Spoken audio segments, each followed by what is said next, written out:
So obviously we got. Let me cross. You got Lamar, Check. right? Check. You got Patty, Check. You got that boy from Buffalo, Josh. Check. It's another superstar, Burrow. Check. Cool Joe. Now what all these guys done did that my man didn't do? Jalen Hurts I respect a lot about Jalen Hurts, but I think Jalen Hurts is also like the most overrated player in football. All right, that's me. Let's talk about it. Because I can tell you something that he got that they don't got. Man, he got championship. And the name of the game ain't how pretty is your ball when you throw it? Talk about it. How far can you throw? Talk about right? it. We don't care about that. You know what we care about? Yep. Are you winning? Are you winning? That's the first question. The second question, are you winning championships? He plays quarterback for a team that's an all-star team. They have the best O-line in football. It's not even close, right? They got maybe the best duos at receiver in all of football, right? He checks all them boxes. Check. So if we want to ask these questions about who's the top five, let's go to the boxes. And all the boxes you need to be a top five quarterback, he's that. Listen, when you draft a quarterback or you trade for one, the first thing you ask your owner, your GM, and your head coach, hey guys, can we win a Super Bowl with this quarterback? Right, what's the answer? Now, at all the top 10 quarterbacks, it's a lot of them guys that can't do it. That's fact. That ain't did it. It's a lot of them guys that won't do it. That ain't did it. I just think if you put some other quarterbacks in Philly, you put Kyler Murray there, you'd go, damn, Kyler's amazing. Is he the MVP of football? And I think we lose sight of all of that a little bit. Again, it gets into the quarterback team thing, where right now we're all about the quarterback. And, he'd be one of those guys that I certainly would go, hey, when Kyler's on his game, he is every bit in the class of Jalen Hurts, in my opinion. Now, if you ask about top five, number one for Philadelphia Eagles, he can do it. And not that he can do it, he did do it. Currently, in 2025, Eagles fans are on top of the world, the kings of the NFL, and they are here to stay. They defeated the inevitable Patrick Mahomes and the Chiefs' evil devil magic in the Super Bowl. And not only did they win, but they completely dismantled them. It seemed like every player on both sides of the ball for the Eagles was making a big play at some point in the game. Even rookies like Cooper DeJean had a pick six that seemed to have put the game out of reach early on. What a future the Eagles have built for themselves. And speaking of future, how about their quarterback Jalen Hurts? How did he play? Well, he had a great game. 17 for 22, 221 passing yards, 2 passing touchdowns and an interception, but on the ground, adding on an additional 11 carries for 72 yards and a touchdown. He was the leading rusher for the Eagles. With Saquon behind him, he's got to be their MVP. But some would disagree. Despite earning Super Bowl MVP, some still believe he's given too much credit. Chris Sims, former NFL QB, known for his hot takes and being the son of Hall of Fame quarterback Phil Simms, famously called him the most overrated player in football. Others say he's better than the Elite Three that follow up Patrick Mahomes, Josh Allen, Lamar Jackson, and Joe Burrow. Since he's been to 2 Super Bowls and won one of them now, that's more than they all can say, except for Joe Burrow, who still lost the Super Bowl that he made it to. So why all the disagreement? Why all the confusion? Why is it that some people seem to hate Jalen Hurts and others compare him to Michael Jordan? Well, I'll answer every one of those questions, but before I do, we're going to recap how Jalen Hurts got here to establish some context about who he is and what his journey was. Back in 2016, Jalen Hurts was finishing up his senior year at Channelview High School in Texas, where his dad was the head coach. And Hurts certainly made the most of his father's teachings and the opportunity as he made a name for himself in the 2016 high school class. He was second team All-District as a sophomore and the overall MVP his junior year. In the 2016 class, he was the 4th-ranked dual-threat quarterback, the 175th overall prospect, and the 29th player out of the state of Texas. As he looked around the nation for a college to go play quarterback, other schools wanted him to change position, eyeing up his athleticism and doubting his abilities. But Alabama promised him that he would have a chance to play QB, and that's where he committed. He spent 3 years at Alabama between 2016 and 2018, and here's how it went. In his freshman year, he won the starting job and led Alabama to a 14-1 record and an SEC championship. He was also named SEC Offensive Player of the Year and made it all the way to the national title game where he was defeated by Deshaun Watson's Clemson Tigers, which is unfortunate but a really great start, obviously, to a college career. His sophomore year started off really great as he went 13-1 and helped Alabama get back to the Natty, but this is where some adversity came in. He did not have a good first half against Georgia and was benched at halftime in favor of Tua Tagovailoa. And I remember watching this game and being shocked. that they benched their starting quarterback in the national championship. This was a life-changing moment for Tua, though, as he did lead them to a comeback victory. However, it was all the worse for Hurts, as you couldn't help but feel for the guy being ripped out of the stage in the situation that he'd probably been dreaming of for the past few years of his life. However, he did handle the situation with class. He gained respect, as even on national television, it was apparent that he was still happy for his teammate in Tua and trying to learn from the situation. I had a feeling, like I said, when I was watching this game, that this just wouldn't be the last we saw of Jalen Hurts. Just by the look in his eyes, you could tell that this affected him to his core. In his junior year, he lost the starting role to Tua, but he did stay with the team. They made it all the way back to the SEC championship game, and Tua got injured. And Jalen Hurts famously stepped in to lead Alabama to a comeback win over Georgia. What a full circle moment, and I loved to see it. The dude got a chance to be believed in again, and he made the most of it. So what did he do after this? Well, he transferred to Oklahoma for his senior year to play under QB guru Lincoln Riley, following up Kyler Murray, who just had a Heisman year. He had a stellar season, throwing for 3,800 yards, 32 touchdowns, and tacking on an additional 1,300 rushing yards and 20 touchdowns, leading Oklahoma to the playoffs, and also finishing second in Heisman Trophy voting behind Joe Burrow. Despite this success, though, teams weren't as bought into him as they were into the other QBs. As many claimed, Lincoln Riley was more responsible for his success than he was. He was a strong runner, but that's not as favorable as a speedy runner, since you don't want your QB taking a bunch of hits. His throwing traits weren't quite on the level of the other guys at the top of the draft, like Joe Burrow and Tua, but his character and dedication and hard work proved to be enough to impress enough scouts. The NFL draft websites did compare him to a guy like Tim Tebow, but a better passer, getting a little bit of credit. But others went as far as comparing him to a guy like Taysom Hill, a guy who basically couldn't be trusted as a passer as a quarterback. I was rooting for Hurts, though. He had been doubted so much and went through so much mental adversity that I was convinced whatever it would take for him to earn a starting spot in the NFL, he was going to do it. Where he would get drafted was also a big talking point. And when he was finally taken on day 2, things only got more interesting. The Eagles, who finally relieved Carson Wentz from all the backup noise coming from Nick Foles, drafted Hurts in the second round, and this shocked everyone, including me. In fact, I was pissed. The guy I was rooting for gets drafted to the Eagles. Of course, if you didn't know, I'm a Giants fan, so I did not like that. GM Howie Roseman, defending the pick, said the team wanted to build a QB factory, a philosophy of constantly developing talent at the most important position. He also noted Wentz's injury history as a factor, which was valid, but it's still really heavy draft capital for a backup when you could have used the second round pick to support Carson Wentz and help him get back on track. But nonetheless, they entered the 2020 season, and it was a rough one.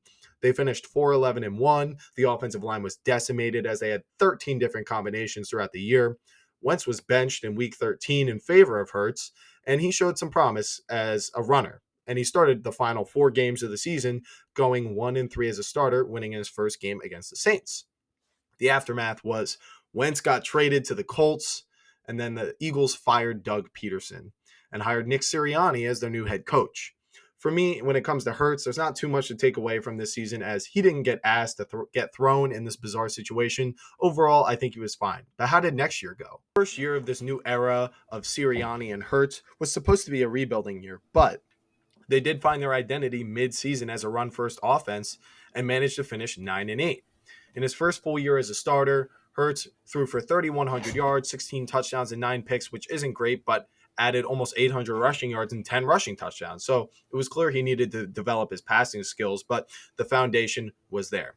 They lost in the wild card round to the Buccaneers 31-15, and I was just laughing at this blowout loss to the Bucs, convinced that they had set themselves back, saying they would have just been better off if they had used that pick to get Wentz a wide receiver, as I was still salty that they did Wentz dirty, and they made me root against Jalen in a sense because I obviously didn't want the Eagles to succeed. But Howie Roseman had a vision, and in this following offseason, he acted on it. They made a ton of splash moves, trading for A.J. Brown and Chauncey Gardner-Johnson, signing defensive players like James Bradbury and Hassan Reddick, drafting elite prospects at positions of need like Jordan Davis. And the team was assembled with only a few holes, and they were really ready to support Hurts. They had weapons, they had an offensive line, and they had a defense. So what happened? Well, it all worked. In 2022, Jalen Hurts had a breakout MVP caliber season with 3,700 passing yards, 22 passing touchdowns, and 6 interceptions, a huge improvement. And then on the ground, he added on another 760 rushing yards and 13 rushing touchdowns. And this was also the first season that they started running the Tush Push. That's a total of 4,400 yards, 35 touchdowns, and 8 turnovers, including his 2 fumbles. They finished with the 1 seed and a 14-3 record, although I will admit that their schedule was a bit of a cakewalk, even though they were dominant. So, in the divisional round, they versed the Giants and absolutely destroyed them.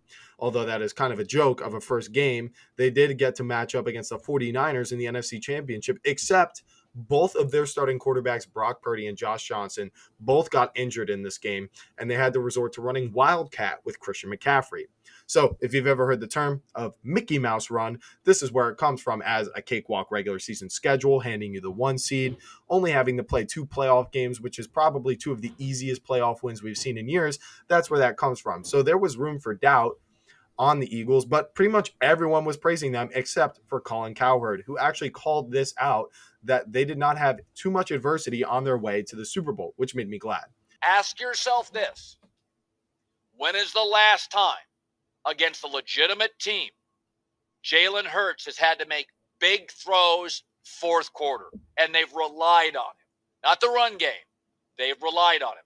And again, maybe they won't have to, but 2 comfortable playoff wins. The Giants are a better story than they are a team, and the Niners were hiking the ball to Christian McCaffrey in the end. 3 of the last 5 games the Eagles have played with Jalen Hurts are against the Giants. They played 6 non-playoff teams. They faced Dallas once with no Dak. In fact, Philadelphia hasn't played a playoff team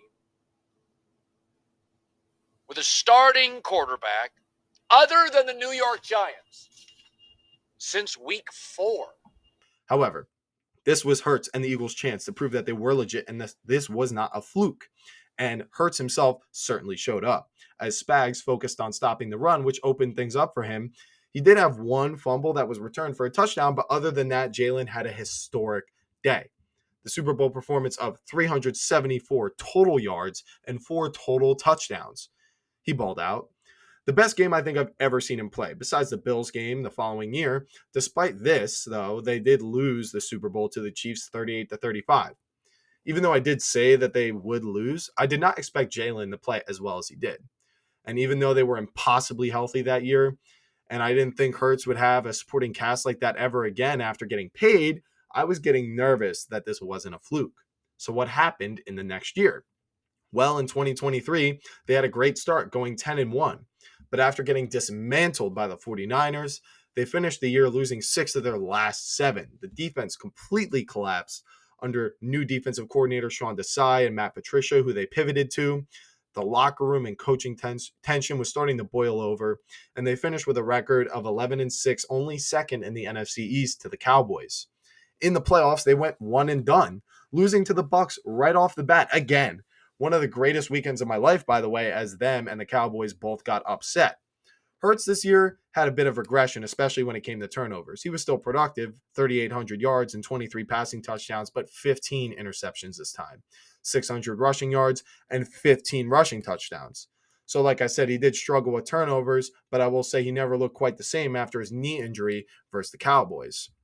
But I was starting to think perhaps I was right all along. And despite their amazing draft additions, they didn't have the same injury luck as the year prior. So what did they do in the following offseason to make up for this? First, they moved on from offensive coordinator Brian Johnson and replaced him with Kellen Moore, and defensive coordinator Sean Desai, and hired Vic Fangio. The goal was to revamp the defense, to stay healthy on offense, and add some luxury pieces to help get them over the hump. They reloaded and completely maxed out their roster, signing Saquon Barkley and nailing the draft, acquiring many defensive starters at positions of need.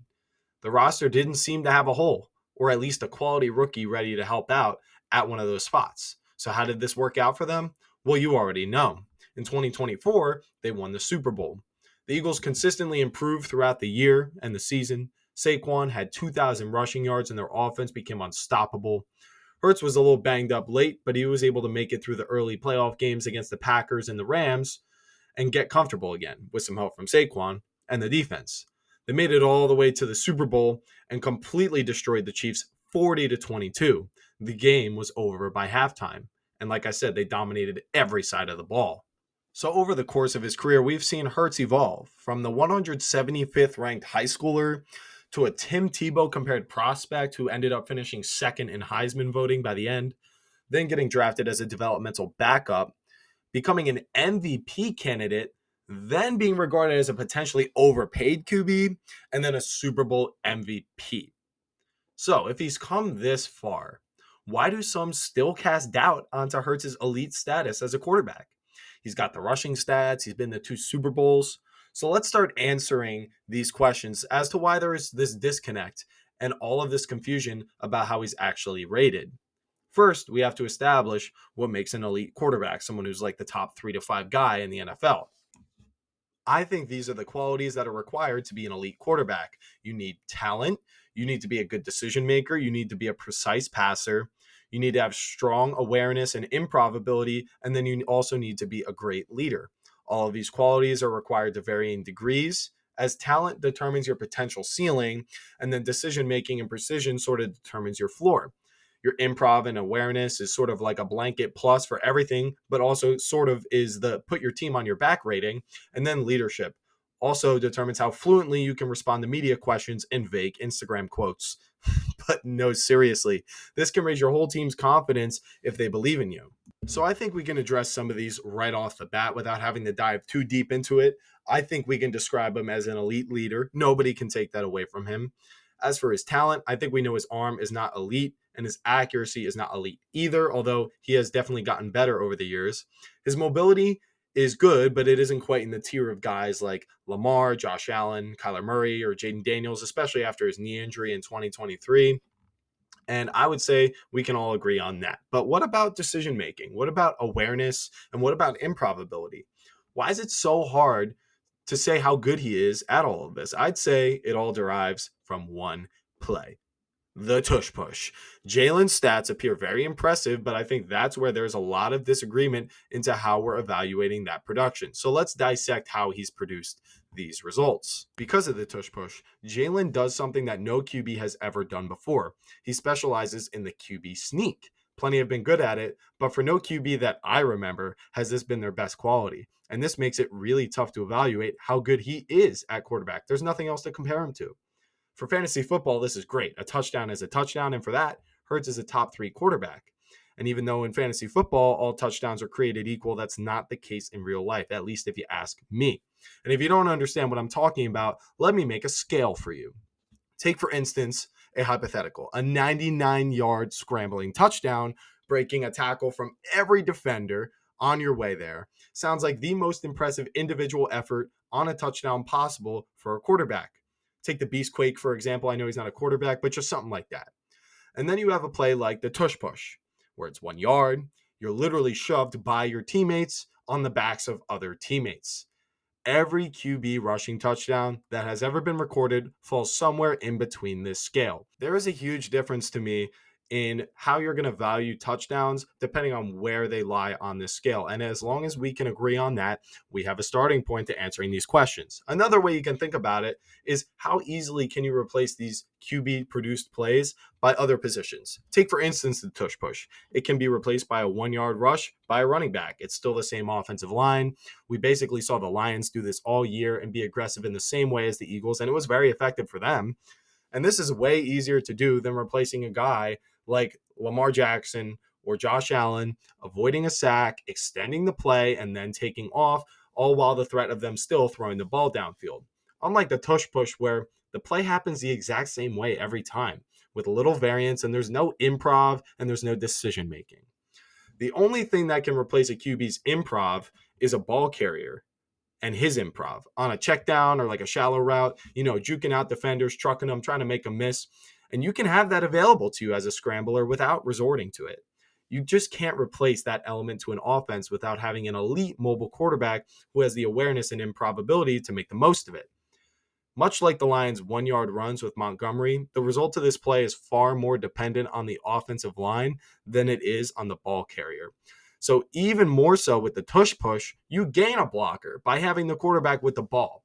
So if you truly want to believe that Jalen is most responsible for the success of this play because he squats 600 pounds, you're totally entitled to that. But I'll point out to you that the other most powerful QB who succeeds at this play has only converted 2 of 5 in the AFC Championship game, even though it should have been 3 of 5. And the Chiefs could stop the Bills, but they couldn't stop the Eagles. I would say the glaring difference there is not Jalen Hurts and Josh Allen's strength, but the offensive line between the Bills and the Eagles. I mean, just look at the difference in the separation that the Eagles' offensive line is able to generate with the way that they wedge compared to the Bills' offensive line. In case this is new to you, let me go ahead and show you how great the Eagles' offensive line is. They were ranked first in the NFL in rushing yards before contact, and they beat out the next team, the Ravens, by almost 200 yards, and the next team, the Commanders, by nearly 500. All this with nearly 70 more rushing attempts than the Ravens, and averaging only 0.1 less yard per carry with those additional carries. So I would say I think it's pretty clear Jalen as a quarterback is not providing some elite element to these touchdowns that the play wouldn't work without. There is no decision-making going on, and it's a play that teams even run with a tight end like Mark Andrews. That's what the Ravens do. So that's why Jalen's tush push touchdowns should not be valued the same as other quarterback touchdowns like passing touchdowns or longer scrambling touchdown runs or read options or anything like that. So now that we've established that the tush push is the least impressive QB touchdown that there is, let's put things into perspective and see just how much of his production is dependent on the tush push. Since the Eagles ran the tush push in 2022, Jalen has scored 105 total touchdowns, second in the NFL, which is amazing. But some of you might not like me pointing this out, but 32 of his 54 total career rushing touchdowns are tush pushes. And like I said, they really didn't start running it until 2022, year 3 of his career. And that would make it 32 of his 42 rushing touchdowns. That's 76%. That's right. Over 3/4 of his rushing touchdowns are all on this one play. And if you take it another step to all of his total touchdowns, that's 32 of his 105 total touchdowns. That's 30%. 30% of all of his touchdowns come on one play that demands less from him as a quarterback than any other play. So now think about the contract that they paid him. $51 million a year he's receiving to play quarterback and to score touchdowns. That would mean if 30% of his touchdowns are coming on this play, that means he's being paid $15 million to run the tush push. And if you want to hear me give my full thoughts on this play itself and if it's legal and if it's going to get banned and all that stuff, go check out the last video I posted on my channel. But I don't think any of these other quarterbacks have anything close to even 5% of their total touchdowns coming from one play.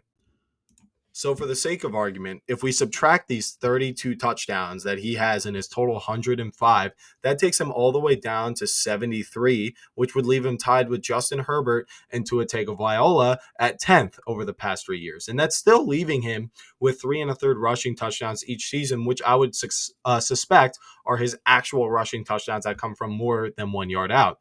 Not to mention, your team's got to be pretty good to get the 4th and 1 and 1 yard out from the end zone so many times. They lean on the best run game in the league. They set up some RPOs and play action and then tush push to finish it off.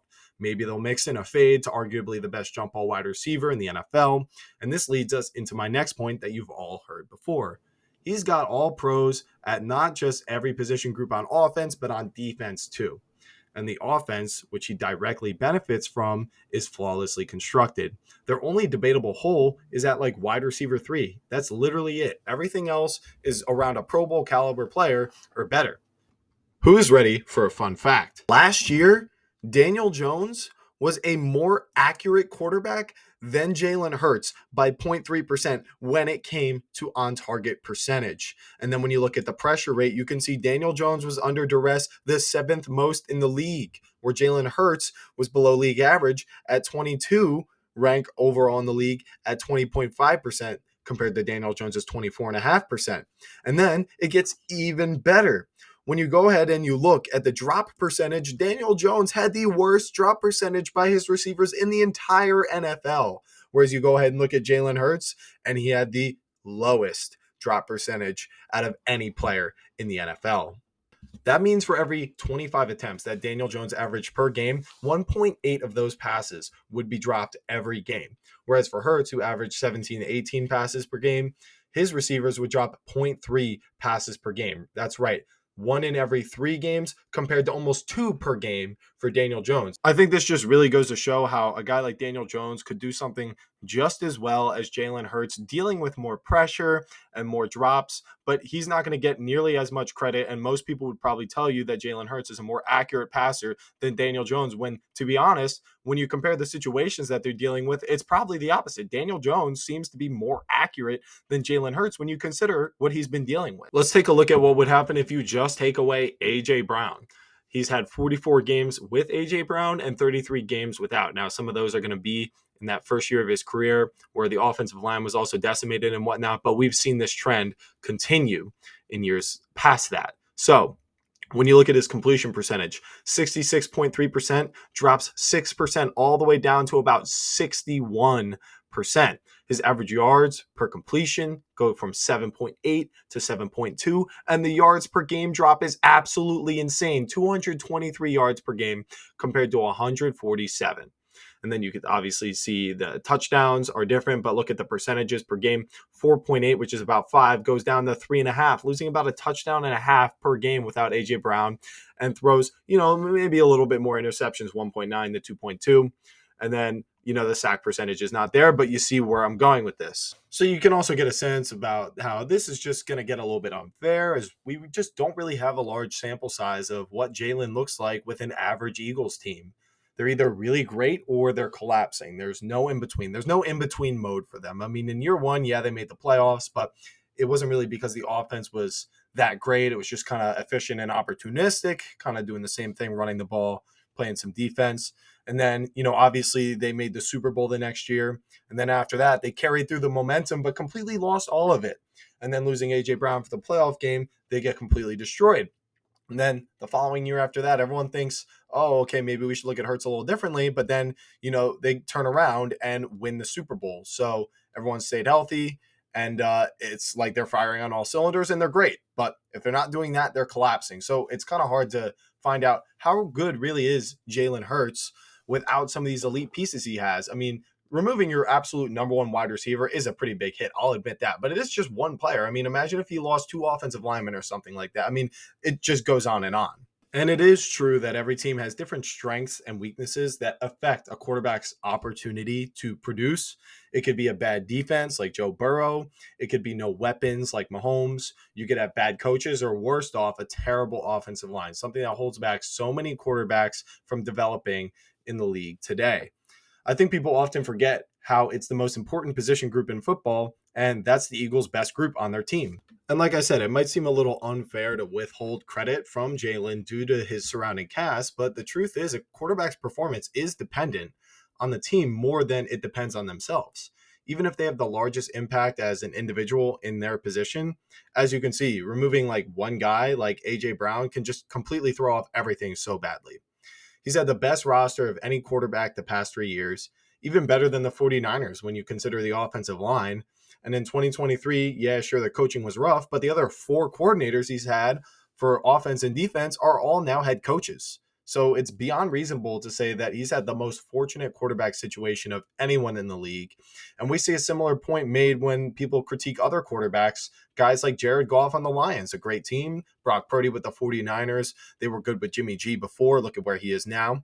Tua on the Dolphins with that, speed offense scheme that they sort of run. And Dak Prescott early on in his career, inheriting the Cowboys' amazing offense. And we've seen quarterbacks like this, like Brock Purdy and Jimmy Garoppolo on the 49ers, get a drive or even a play away from also beating Mahomes in the Super Bowl. I mean, if Jimmy G hits that pass to Emmanuel Sanders, they probably win. Now, the Eagles did completely dominate them, and I don't think that's only because of the team, even though a lot of it is.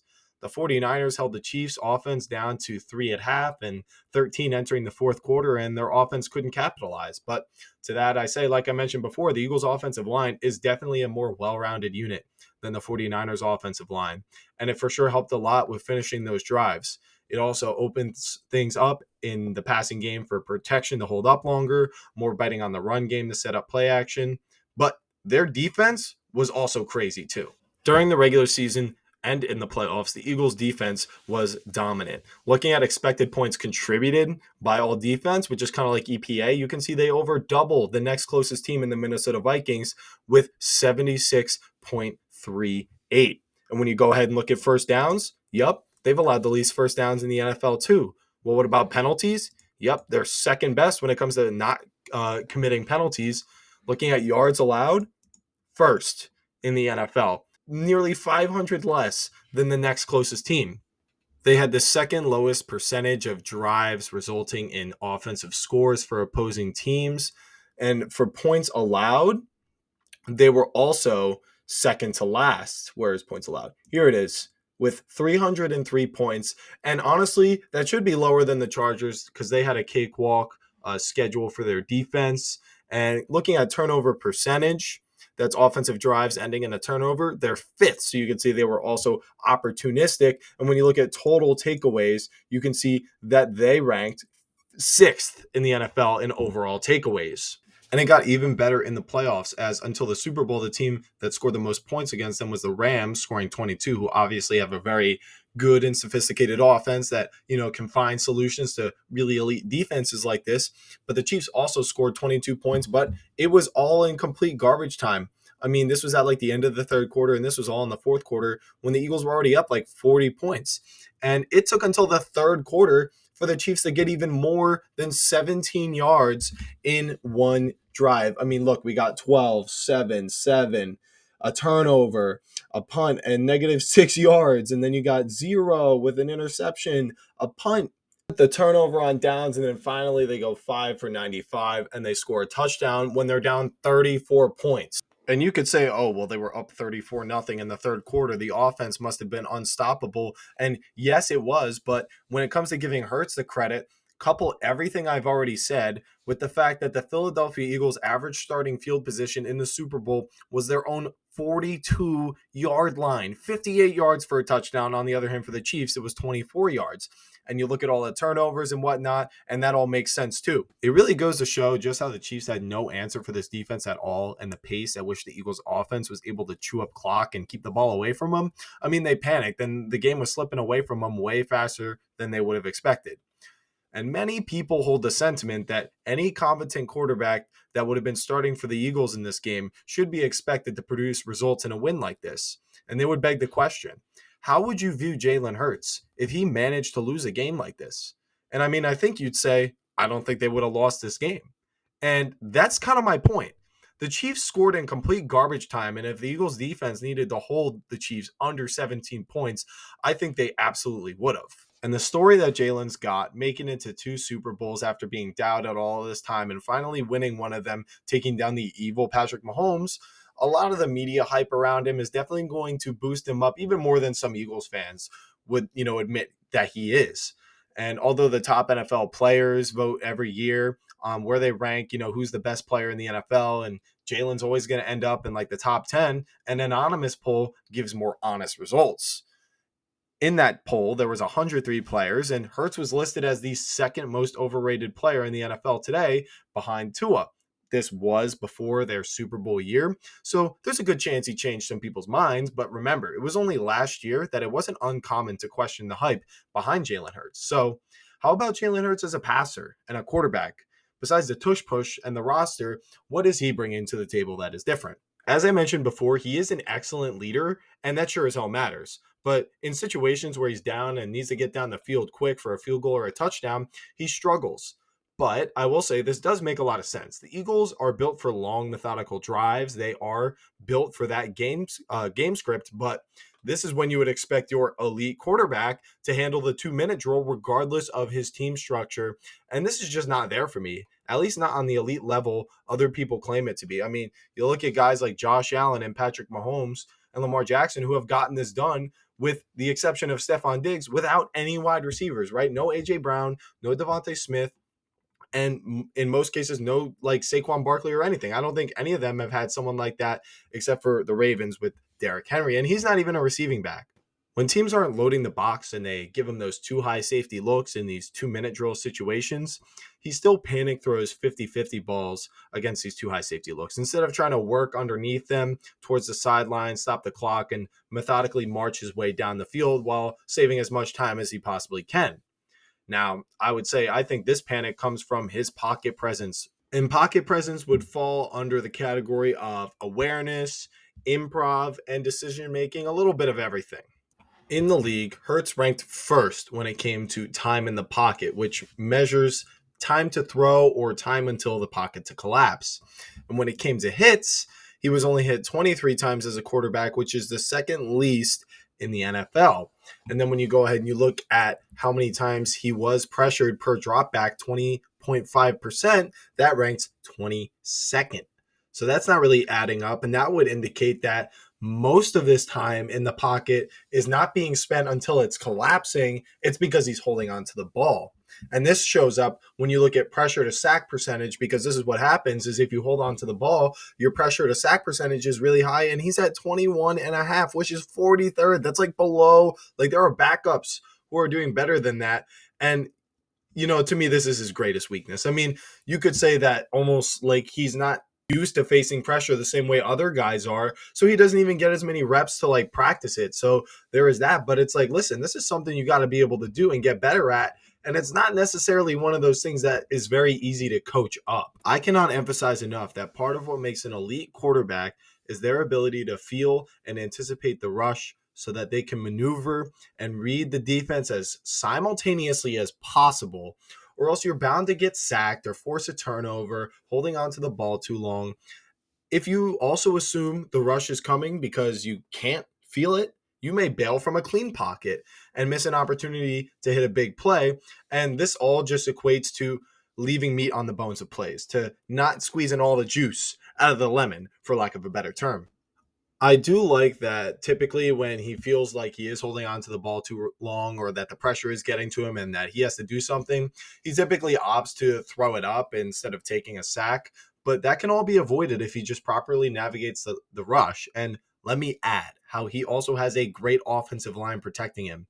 So if he was under more duress, obviously this issue would be seen more often and be seen as more of an issue. It's these tendencies that leave meat on the bones of every play, and elite QBs don't leave any meat on the bones of any drive or any play. That's just not what they do. And it feels like this situation where the Eagles trail a great competitive team that actually has a lead on them, like late in the fourth quarter, it feels like it only happens like 2 or 3 times a year. Whereas for most QBs, it happens all the time throughout the season. So it's easy to exaggerate or forget these problems year to year, especially after, him winning the Super Bowl in the fashion that they did. It's like, how could you have any doubt in him as a player or the Eagles in general about anything? I mean, they beat the Chiefs. They're basically unstoppable. So it's easy to forget this stuff. The point I'm making is I don't believe, given his circumstance, that he's displayed this elite instinct or sixth sense to make the most out of every clean pocket and every scramble drill, which is exactly what you need to do to excel in the 2-minute drill and defeat teams that are competitive against you and threatening defeating you. So we've covered a lot. We've talked about leadership, talent, and precision as a quarterback. We've also talked about what he does as a player in terms of improv, awareness, and decision-making, and what that all means for him as a quarterback and whether or not he's elite. So what I would conclude is that with the way that people currently talk about Jalen Hurts and where they typically rank him, I would say he is overrated. For those who say he's a top 5 quarterback, to that I would definitely say overrated. And I understand for some this might be shocking or make no sense to you, but let me tell you something. I think if you're going to use winning or pure stats without context, there's no point in comparing these guys as quarterbacks at all. Is Jalen Hurts now a better quarterback than Patrick Mahomes because he beat him in the Super Bowl? No, the Eagles are better than the Chiefs. That's what it is. Quarterback rankings would just be the reverse of the draft order every year if we were following this logic, which of course makes absolutely no sense. And Jalen is not the only QB out there who faces disrespect of some sort or criticism or has doubters, though he faces it for a different reason than most. Like this is the same reason that Goff, Tua, and Purdy, they get this treatment, but everyone's got their critics out there. If you think Jalen deserves more credit, I get it, but putting him above other QBs who haven't had the same luxuries that he's had the majority of his career is disrespectful to them as well. You're failing to appreciate what they've managed to accomplish with much less. Proving yourself as a quarterback is not just production and results. It's the production and results despite the obstacles and shortcomings by the rest of your team. That's what makes you different, and that's what makes you elite. Guys like Jaden Daniels and Joe Burrow are dudes who I feel like did prove this sort of right away. I mean, Joe Burrow, he did get injured his first year, but in his second year made it all the way to the Super Bowl and defeated the Chiefs with one of the worst offensive lines in the league. That is overcoming a shortcoming from your team because of your own greatness, his ability to make checks at the line of scrimmage, call the perfect play, know that he's going to be under pressure quickly, and that he either has to get the ball out quick to a short route or, throw a 50-50 ball or whatever it may be. And that is in what was essentially, a rebuilding era. I know that was year 2, but look at Jaden Daniels. He was in a rebuilding year, and the Commanders were like the second worst team in the league, obviously picking number 2 overall and picking him up. But, with the whole overhaul of the roster and the team, sure, that changes culture and stuff, but the talent on the roster is what was there already.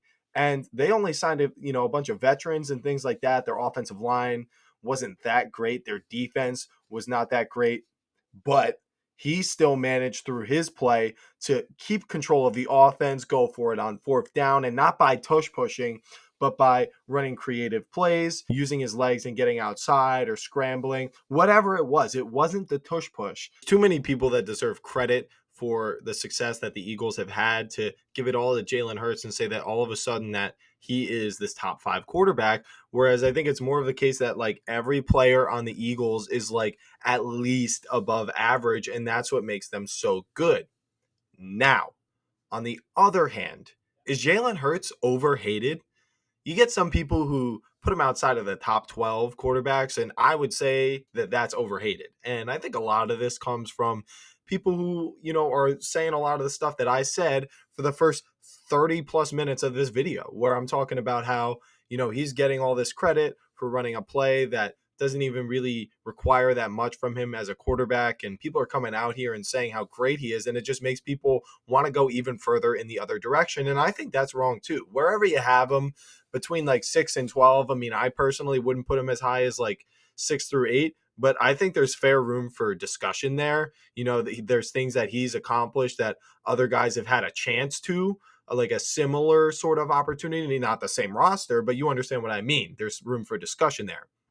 And despite the fact that Jalen's had this roster and he may get a little bit too much credit for the tush push, none of this is his fault. In fact, Jalen is a selfless leader and willing to do whatever it takes to win. That's a football player right there. As easy as it sounds to do that, I don't think it's as common as most would think. I mean, especially at the quarterback position, the temptation to make the big play, it can make you lack patience. And this has followed many quarterbacks throughout their career as they've tried to be the star. You can argue with me, but bottom line is, to me, as a quarterback, he's only elite at one thing: leadership and the winner's mentality, which is, to be honest, it's okay. Hurts is exactly where he needs to be right now. And perhaps a selfish QB or a poor leader would have somehow found a way to screw this up. I truly believe he motivates the team and gets more out of them than most quarterbacks would. I mean, lead all you want. As a quarterback, you still have to go out and win, which he does, even though I think carrying his squad is something he does not do as often, if ever, as some would have you believe. But this is a subjective category that we'll never really know the true impact of. I mean, his leadership and his character, though it is quite intangible, I think Hurts embodies the right attitude, not just for football, but for life. All of his hard work has finally paid off. And to be honest, I doubt he cares what I or anyone else thinks of him as a quarterback anyway, since that doesn't matter to him as much as the team or the team winning.